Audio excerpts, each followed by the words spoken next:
আমাকে যখন তার আম্মার বাসায় নিয়ে যাওয়া হয়, গাড়িতে থাকা অবস্থায় মুকুল নামের ওই লোকটি আমাকে বলতেছে যে, এই মাগি তুই জানিস না আমার চুল ধরে আছে, কিন্তু আমার ফোনও সিজ করে নিয়ে গেছে, আমার ওই মুহূর্তে আমার ফোনও নিয়ে গেছে, আমার ফোনও ভেঙে গেছে, তুই জানিস না এম ব্লকে বালুর মাঠে গিয়ে কত মেয়েকে এরকম মাটি চাপা দিয়ে মাইরা ফেলি আমরা, তোকেও মাইরা ফেলবো খানকি মাগি, এই ভাষাগুলা ইউজ করে। সরি, তুই যদি আর স্যারের আশেপাশে আসিস এত ডিস্টার্ব করিস কেন। সে এই টাইপের মানুষ, সে তো মনোরঞ্জন করবেই, বিভিন্ন মেয়েদেরকে নিয়ে থাকবে।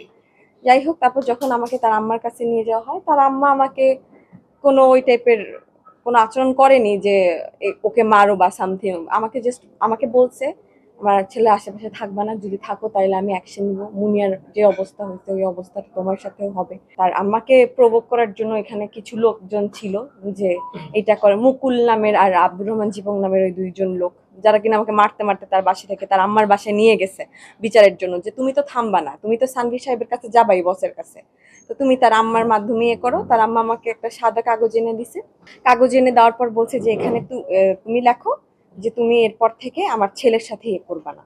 আমার আমার দোষটা কি? তার ছেলে তো আমাকে এই বিশ্বাস দিয়েই তো আমি আগাইছি সম্পর্ক, কখন আমি কনসেপ্ট করবো, আমি কেন বাচ্চা নেওয়ার ডিসিশন নিব, এই চিন্তা নিয়ে তো আমি আগাইছি যে সে আমাকে বিয়ে করবে, সে আমাকে এই টাইপের কথাবার্তা বলছে। So day by day the situation was getting worse and worse and Wars.